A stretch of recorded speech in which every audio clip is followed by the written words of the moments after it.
पुण्यार्जक हैं सुरेश कुमार, सुनीता, कल्पित आरिका, संकल्पित जैन एवं समस्त गंगवाल परिवार, रूपा हेड़ी वाले, जैस्मिन 304 मंगलम आनंदा जयपुर, अमित, स्नेहा व काव्यांश जैन, सनफ्लावर 409 मंगलम आनंदा जयपुर, राजीव, जया, रोहन, आशी, आरोही जैन, टावर 1/501 मंगलम आनंदा जयपुर, अनिल, सुधा, मेहुल, प्रियंका और निपुण सोगानी, टावर 11/301 मंगलम आनंदा जयपुर, कमलकांत, सरला, निशांत, मीनल पाटनी, टावर 13/501 मंगलम आनंदा जयपुर, अजित, शशि, वैभव, अविशी, पूजा व सार्थ तोतुका, दा क्रेस्ट, जवाहर सर्किल जयपुर, दिनेश, बीना, हर्षल, पूर्वी, उत्कर्ष, पारुल, समकित एवं सेठी परिवार, टावर 2/803 मंगलम आनंदा जयपुर, जय कुमार, सुमन जैन, प्रियंका, कार्तिक, धानी, टिया जैन, रुल, रोहित, तनिषा, नितिशा, राखन,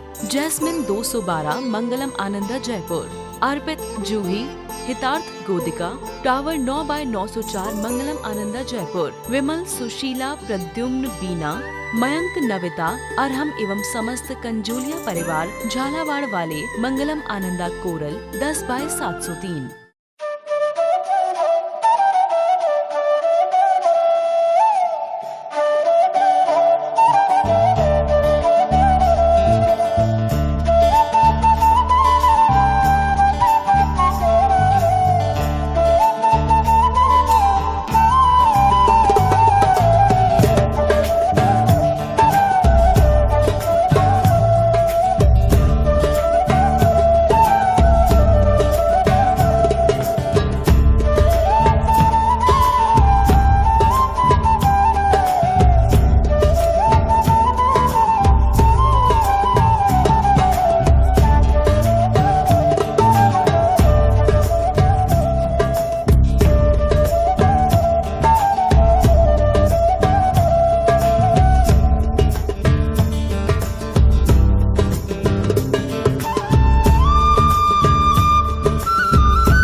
आंगन आयो जी, प्रभु जी आए हैं हमारी नगरी, प्रभु जी आए हैं हमारी नगरी, भावों की चुनर ओढ़ आओ जी, भावों की चुनर ओढ़ आओ जी, प्रभु जी आए हैं हमारी नगरी, प्रभु जी आए हैं हमारी नगरी। जय जी। बोलिए पंच परमेष्टि भगवान की, भगवान महावीर स्वामी की, अहिंसा परमो धर्म की, परम पूज्य आचार्य गुरुवर श्री विद्यासागर जी महाराज की, परम पूज्य आचार्य श्री समय सागर जी महाराज की। लगता है आज का सूरज कहीं नई जगह से उदित हुआ है। जोरदार तरीके से एक बार जयकारा पुनः आप सभी लगाएंगे। इसलिए मैं आपको बार बार प्रेरित करता हूँ, क्योंकि सुबह से एक्सरसाइज भी होना चाहिए ताकि आपका नाश्ता व्यवस्थित हो सके। बोलिए परम पूज्य आचार्य गुरुवर श्री विद्यासागर जी महाराज की, महाराज की, महाराज की। अब लगा कि आप लोग सही जगह पर बैठे हैं।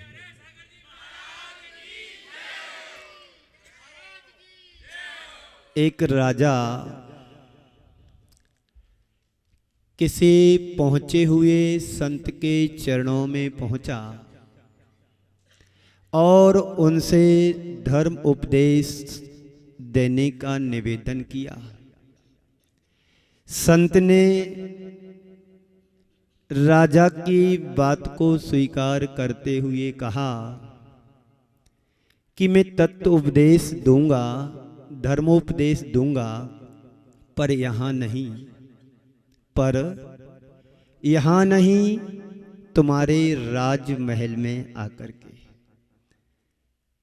आप लोग मेरे से निवेदन करेंगे कि महाराज श्री आप उपदेश दें, धर्मोपदेश दें, तो हम आपसे क्या कहेंगे?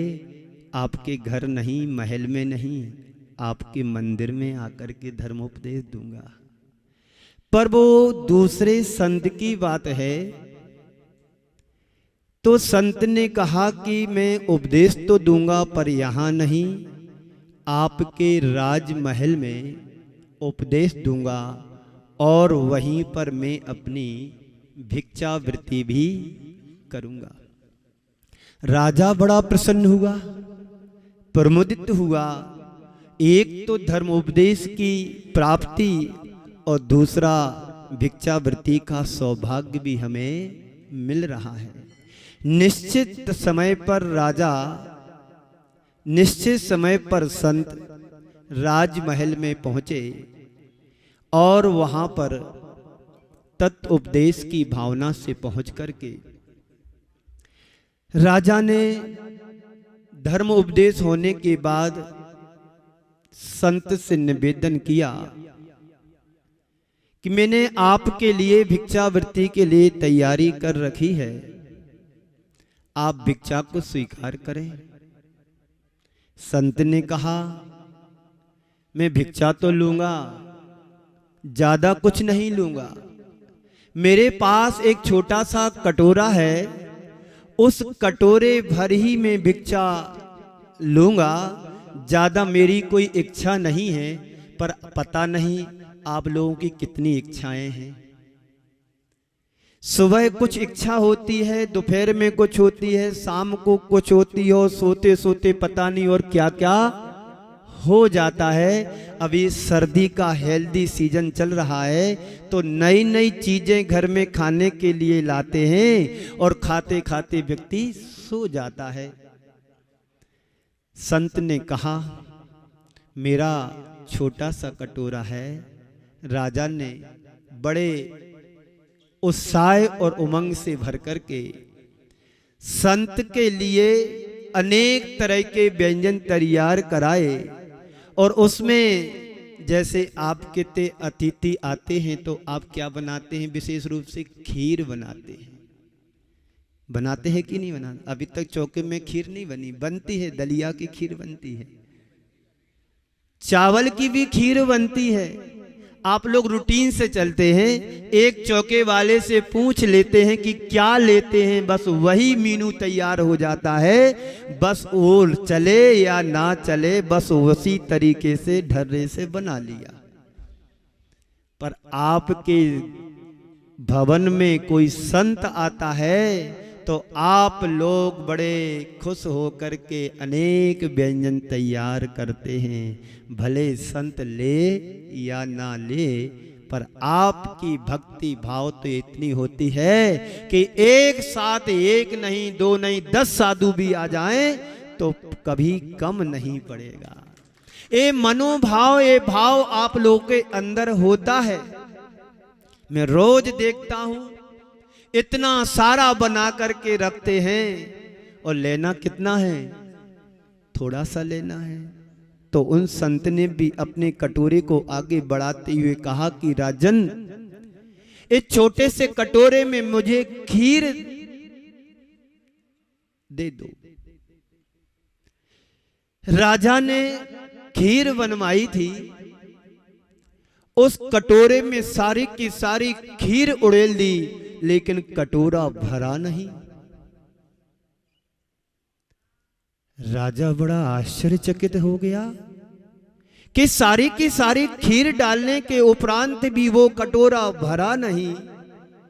राजा को शर्मिंदा होने पड़ा और दोबारा खीर तैयार कराई, फिर पुनः खीर डाली, कटोरा भरा नहीं। तीसरी बार खीर को बनवाया, कटोरे में डाली, कटोरा भरा नहीं। ऐसा करते करते अनेक बार खीर को तैयार कराया, फिर भी कटोरा भरा नहीं। अनेक बार प्रयास करने के बाद कटोरा भरा नहीं।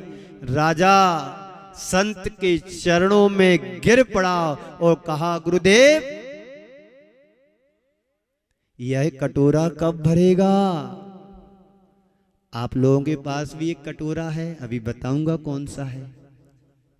क्यों? एसी जैन, एके जैन और जेके जैन, ये सब जैन हैं। इन सबके पास एक एक कटोरा बना करके रखे हैं चांदी वाला। यहाँ के पीके जैन भी हैं, पीसी जैन भी हैं, पदमचंद जी हैं और ना जाने कौन कौन से जैन हैं। कल नाम दिए थे, पता नहीं वो पर्चा कहाँ गया। हो सकता किराने की दुकान पर चला गया हो पर्चा। राजा संत के चरणों में गिर पड़ता है और गुरुदेव से निवेदन करता है, गुरुदेव यह कटोरा कब भरेगा और यह कटोरा किस धातु से बना हुआ है? संत ने मुस्कुराते हुए कहा, राजन यह कटोरा कभी नहीं भरेगा। राजन यह कटोरा कभी नहीं भरेगा। यह मनुष्य के मन का कटोरा है जो कभी भर नहीं सकता है। संसार में जितने भी कटोरे हैं धातुओं के, वह फिर भी भर सकता है, लेकिन मानव के मन का कटोरा कभी भर सकता नहीं है।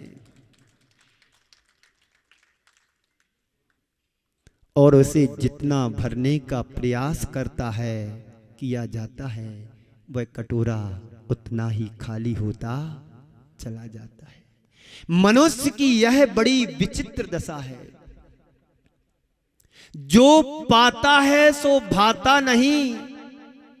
ये गुरुदेव की पंक्तियां हैं। जो पाता है सो भाता नहीं।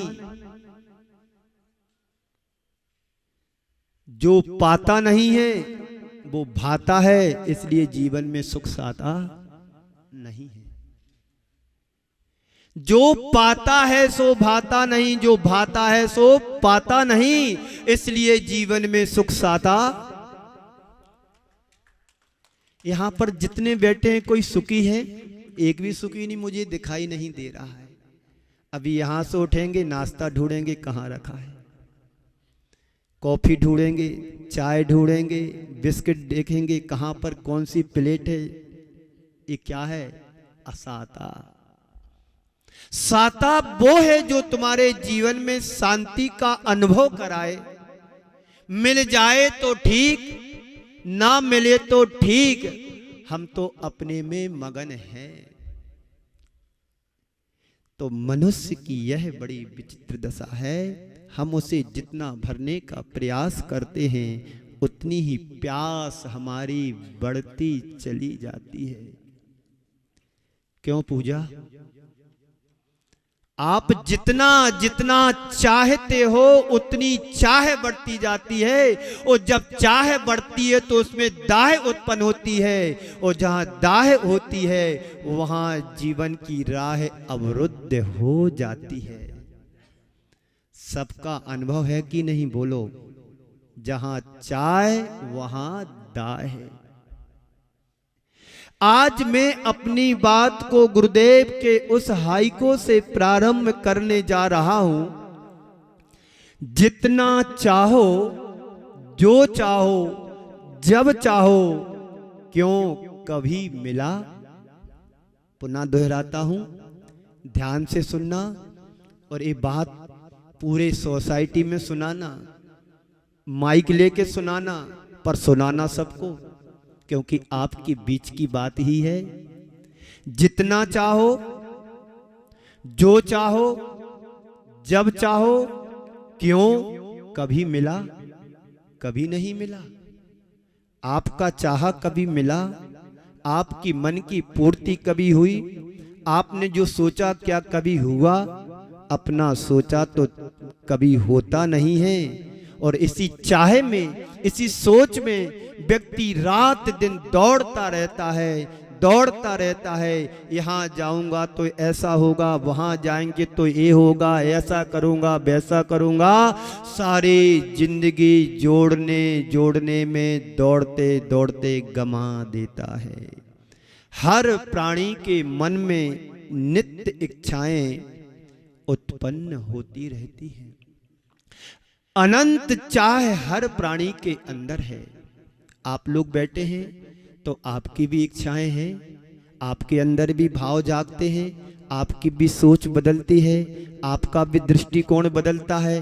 हर प्राणी के अंदर ये अनंत इच्छाएं। भगवान महावीर कहते हैं इस संसारी प्राणी के लिए सोने के बड़े बड़े पर्वत भी दे दिए जाएं तो उससे भी इसकी इच्छाओं की पूर्ति नहीं हो सकती है।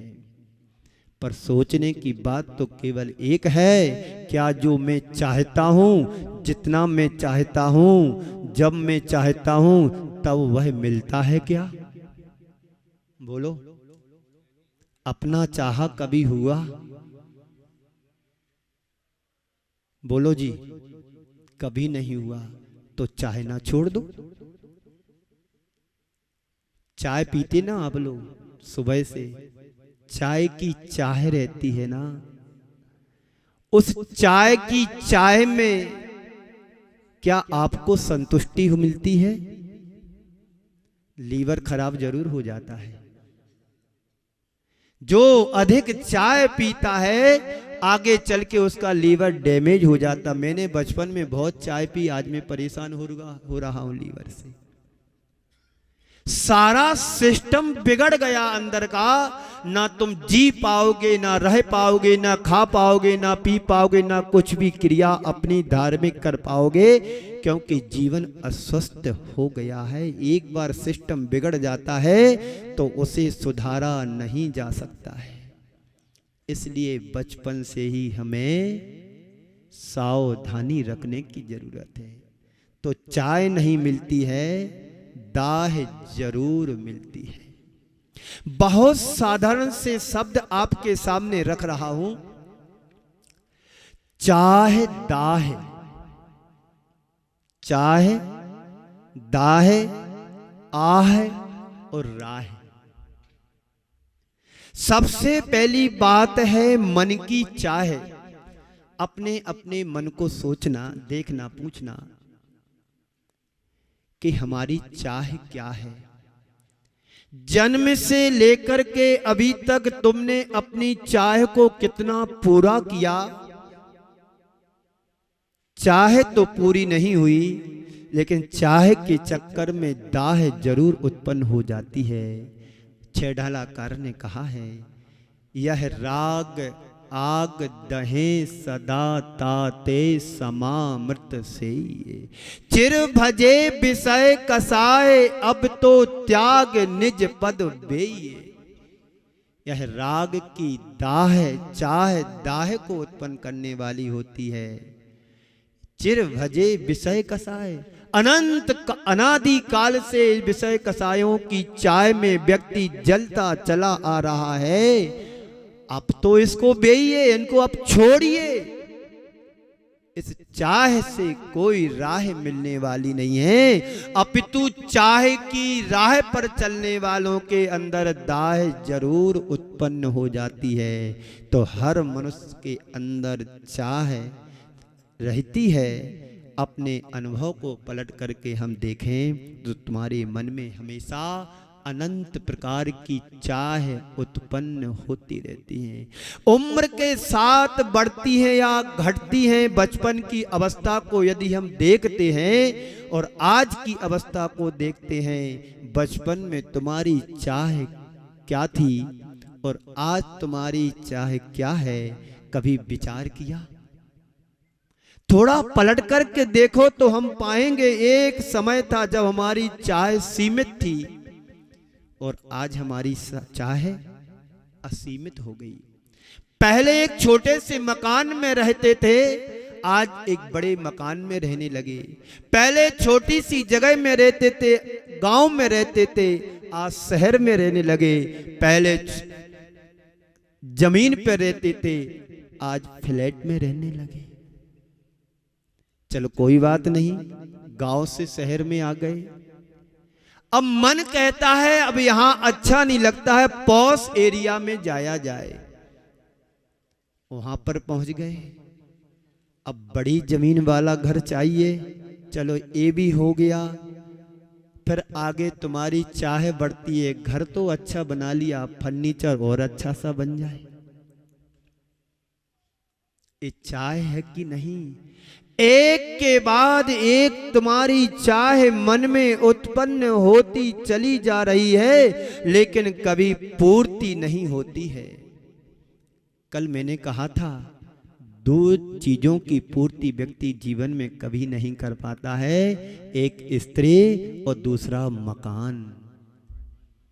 कोई ना कोई मकान में काम निकलता रहता है, आज एक कमी कल वो कमी, खिड़की खराब, कहीं दरवाजा खराब, कहीं लाइट खराब, कहीं नल की फिटिंग खराब, कहीं लेटरिन चौक हो गई, कहीं ये हो गया वो हो गया। सारी जिंदगी इसी की पूर्ति करने में व्यक्ति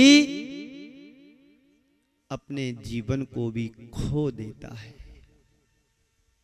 तो उम्र के साथ हमारी चाह भी बढ़ती गई। जब मेरे पास कुछ नहीं था तब किराए के मकान में था। नौकरी से मैंने अपनी शुरुआत की, सोचा एक छोटा सा मकान बना लेता हूं। जैसे तैसे उस व्यक्ति ने छोटा सा मकान तैयार कर लिया। मकान बनाने के बाद मन में विचार आया, मकान तो बना लिया पर अभी छोटा बना है। क्या सुना? यहाँ के अध्यक्ष महोदय जी कह रहे थे एक दिन, महाराज श्री अभी अभी एक छोटा सा भूगृह खरीदा है, अब मैं चाहता हूं ये बड़ा हो जाए। उनकी सोच, दृष्टिकोण, भावना अलग है। यदि कोई बड़ा संघ आता है तो कहां पर रखेंगे? पर मैं आपके मन से पूछना चाहता हूं, ये आपके जीवन से जुड़ी हुई यदि कोई बात है कि आज छोटा मकान है, मन में भाव आया कि चलो बड़ा मकान बन जाए, इसमें अच्छा बढ़िया फर्नीचर लग जाए और व्यवस्थित हो जाए। अभी गली में मकान है, थोड़ा पॉश एरिया में ले लिया जाए।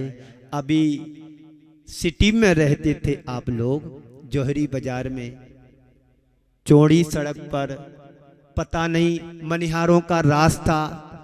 अब लगता है कि चलो एसएफएस में चलता हूं, चलो मंगलम आनंदा में चलता हूं, चलो और आगे नई नई बापू नगर में जाता हूं, मानसरोवर में जाता हूं, वहां थोड़ी जमीन ज्यादा मिल जाएगी, मकान बड़ा बन जाएगा और जरा सा अच्छा अपना फर्नीचर बना लेंगे। अब बच्चे बड़े बड़े हो रहे, ये तुम्हारे मन की चाह है। अभी बच्चा छोटा सा है पूजा का, जहां वो 25 साल का होगा तो सोचेगी अब दूसरा फ्लैट खरीदना है, इसमें तो निर्वाह हो नहीं पाएगा, शादी करना, ये करना, बहू आएगी तो कहां रहेगी। ये दिन प्रतिदिन हमारी चाह बढ़ती जाती है। चाह क्या बढ़ती है?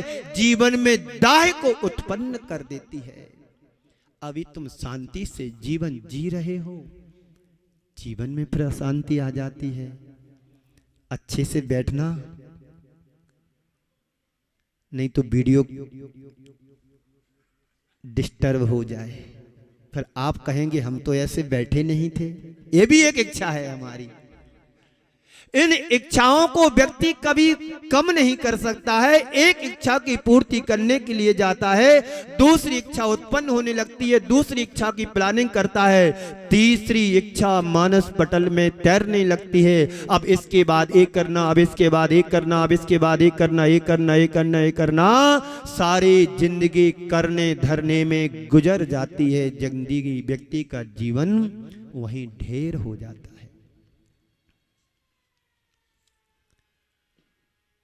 अब अभी तो हम निवाई में रहते थे, चलो अब जयपुर चलते हैं।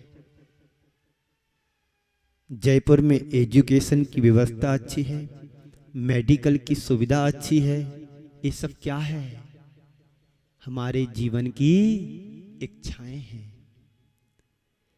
चलो यहां नहीं, जयपुर में अच्छा नहीं लग रहा है, अब चलो बेंगलोर चलते हैं, बॉम्बे चलते हैं, पुणे चलते हैं, और यहां अच्छा नहीं, अब विदेश चलने की बारी आ गई। कल एक रिद्धि आई, अपनी कुछ फोटो दिखा रहे थे, मैंने देखते ही कहा ये तुम्हारा मोबाइल विदेश का है? बोले हाँ, मरासरी में विदेश रह करके आई हूं। जब देश में अच्छा नहीं लगता है तो विदेश जाने की चाह में व्यक्ति अपनी चाह को बढ़ाता चला जाता है। जीवन भर क्या चलता है बोलो, जरा अपने मन से पूछो, जीवन भर हमारे मन में क्या चलता है?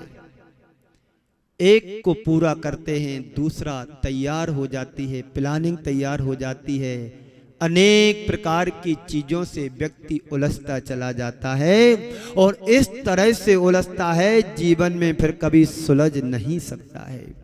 संत कहते हैं, ज्यों ज्यों मैं पूर्ति का प्रयत्न करता हूं, त्यों त्यों मेरे मन में मन की प्यास बढ़ती चली जाती है। नतीजा क्या निकलता है? नतीजा यह होता है, चाह से क्या होता है? तृष्णा, दाह, अशांति जीवन में उत्पन्न होती है। जो मैं चाहता हूं उसको पाने में प्रयत्न करता हूं, जब तक पा ना लूं तब तक परेशान होता है, और उसको पाने के बाद में उसे भूल जाता है। कुछ और पाने की चाह में व्यक्ति दौड़ता चला जाता है। काश मनुष्य इस बात को समझे। एक विचारक ने बहुत अच्छी बात कही है, जब बच्चा पालने में झूलता है तो उसे पालना बहुत बड़ा लगता है। सुन रहे हो ना आप लोग? हाँ बोलो या ना, जोर से बोलो, सुन रहे हो ना? मैं अपने प्रवचनों में बार बार कहता हूं, घर की बात कान से सुनो, ध्यान से सुनना। घर की बात कान से सुनो, धर्म की बात ध्यान से सुनो। तो मैं आपसे भी कहना चाहता हूं, मंगलम आनंदा वालों से, यदि प्रवचन अच्छा लग रहा तो नींद ना आ जाए। मैं इसलिए आपको बार बार जगाता रहता हूं, अलर्ट करता रहता हूं। जैसे अभी वो है हीलिंग वाली बहन जी आई हुई थी, वो आपको अलर्ट कर रही थी, देखो ऐसा है, ऐसा है, ऐसा है। इसलिए मैं बार बार आपको बोलता रहता हूं, सुन रहे हो ना? आचार्य श्री भी जब प्रवचन किया करते थे, आचार्य श्री जब प्रवचन करते थे तो बार बार बीच में थोड़ा विनोद भाव में पूछते थे, क्यों सुन रहे हो ना? क्यों सुन रहे हो ना? क्यों सुन रहे हो ना? आप बोलते हाओ हाओ, फिर बाद में सो रहे हो ना? हाओ। इसलिए मैं भी आपसे कहता हूं, घर की बात कान से सुनो और धर्म की बात ध्यान से सुनो। तो जब बच्चा पालने में झूलता है तब उसे पालना बहुत बड़ा लगता है, लेकिन जब वह बड़ा हो जाता है तो पूरा संसार उसे छोटा दिखाई देने लगता है। तो गुरुदेव कह रहे हैं, जितना चाहो, जो चाहो, जब चाहो, क्यों कभी मिला? कभी नहीं मिला। सवाल है, मिला क्या? जो मैं चाहूं वह मुझे मिले या मेरे हाथ में नहीं है। जो मैं चाहूं वह मुझे मिले यह मेरे हाथ में नहीं है, पर मुझे जो मिला है उसे मैं चाहूं यह मेरे हाथ में है। ये सोच हमारी अंदर यदि डेवलप हो जाती है तो व्यक्ति कभी जीवन में दुखी नहीं हो सकता है। दुखी क्यों होता है और सब दुखी क्यों हो रहे हैं? क्योंकि चाह पाने की चाह में परेशान हो रहा है और मिलता उसको कुछ भी नहीं है। जैसे रेगिस्तान में दौड़ लगाता हुआ हिरण सुबह से शाम तक पानी की तलाश में दौड़ता है और उसे पानी मिलता नहीं है, परेशान होकर के वहीं पर ढेर हो जाता है, प्राणों को छोड़ देता है।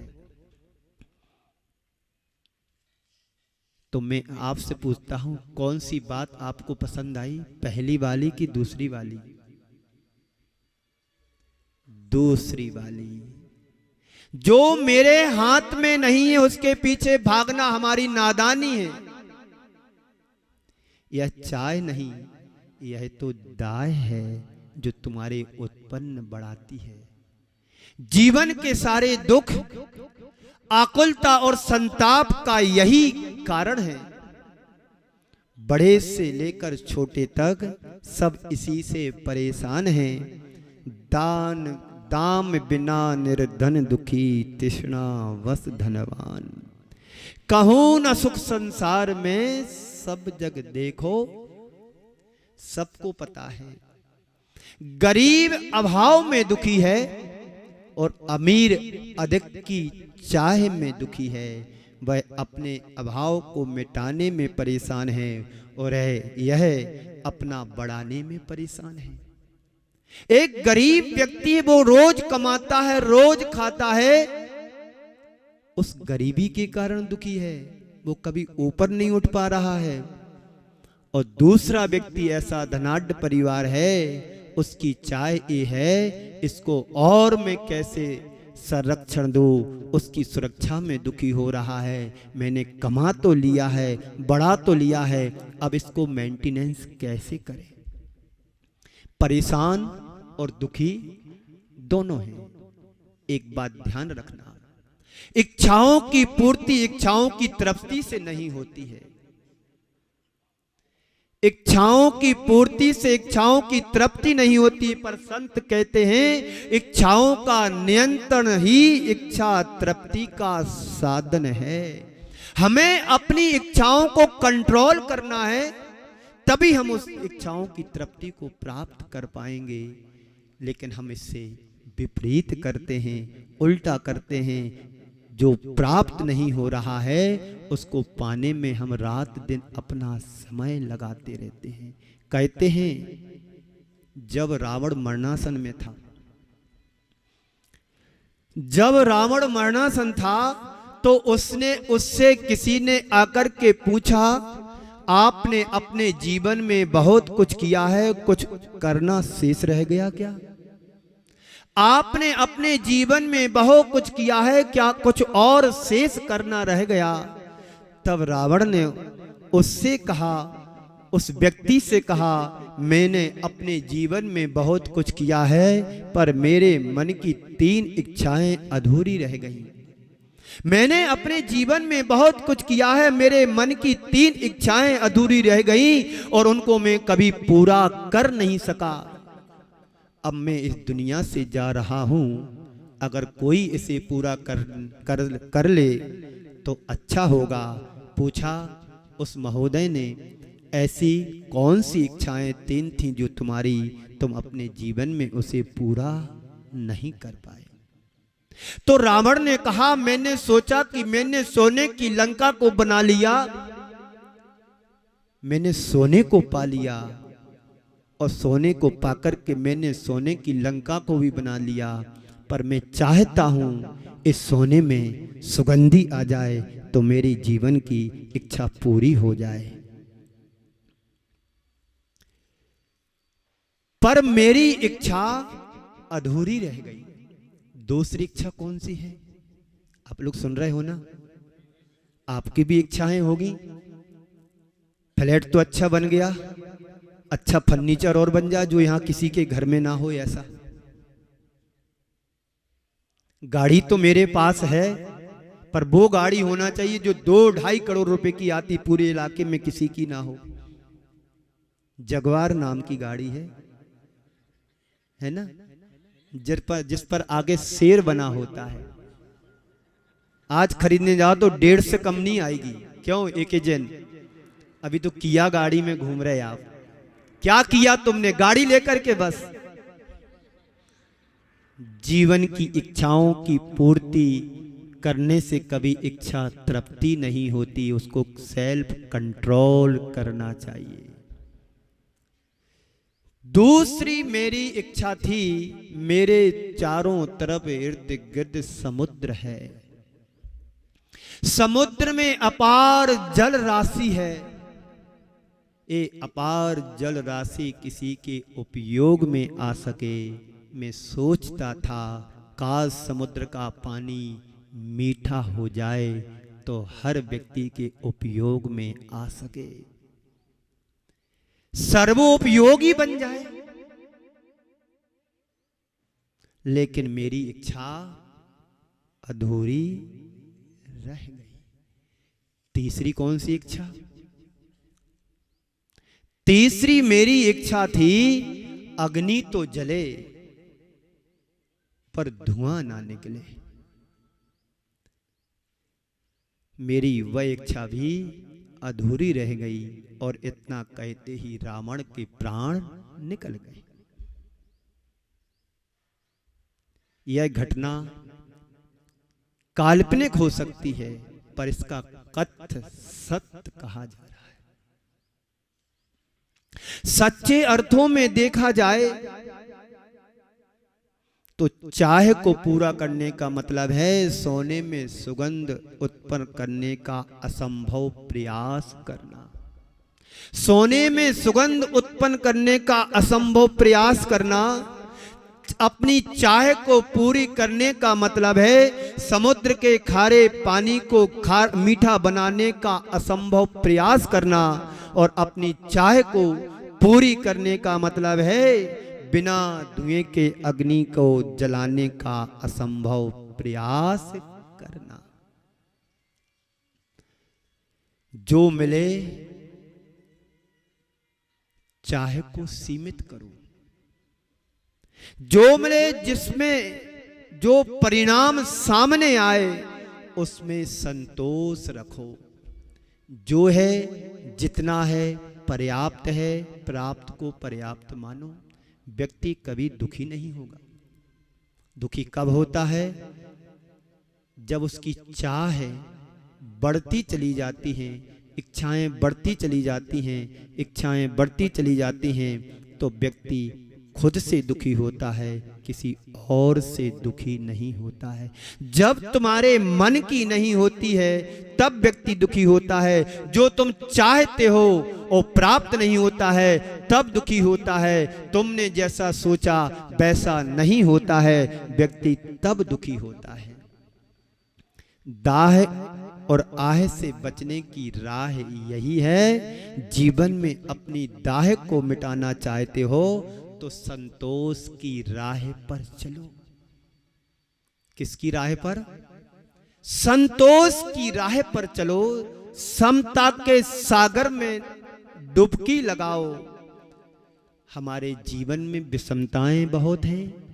हमारे जीवन के सुख दुख अंतहीन हैं। इन सुख और दुखों से बचना चाहते हो तो संतोष रूपी धन को अपनाओ। इस कार्यक्रम के पुण्यार्जक थे सुरेश कुमार, सुनीता, कल्पित आरिका, संकल्पित जैन एवं समस्त गंगवाल परिवार, रूपा हेड़ी वाले, जैस्मिन 304 मंगलम आनंदा जयपुर, अमित, स्नेहा व काव्यांश जैन, सनफ्लावर 409 मंगलम आनंदा जयपुर, राजीव, जया, रोहन, आशी, आरोही जैन, टावर 1/501 मंगलम आनंदा जयपुर, अनिल, सुधा, मेहुल, प्रियंका और निपुण सोगानी, टावर 11/301 मंगलम आनंदा जयपुर, कमलकांत, सरला, निशांत, मीनल पाटनी, टावर 13/501 मंगलम आनंदा जयपुर, अजित, शशि, वैभव, अविशी, पूजा व साथ तोतुका, दा क्रेस्ट, जवाहर सर्किल जयपुर, दिनेश, बीना, हर्षल, पूर्वी, उत्कर्ष, पारुल, समकित एवं सेठी परिवार, टावर 2/803 मंगलम आनंदा जयपुर, जय कुमार, सुमन जैन, प्रियंका, कार्तिक, धानी, टिया जैन, रुल, रोहित, तनिषा,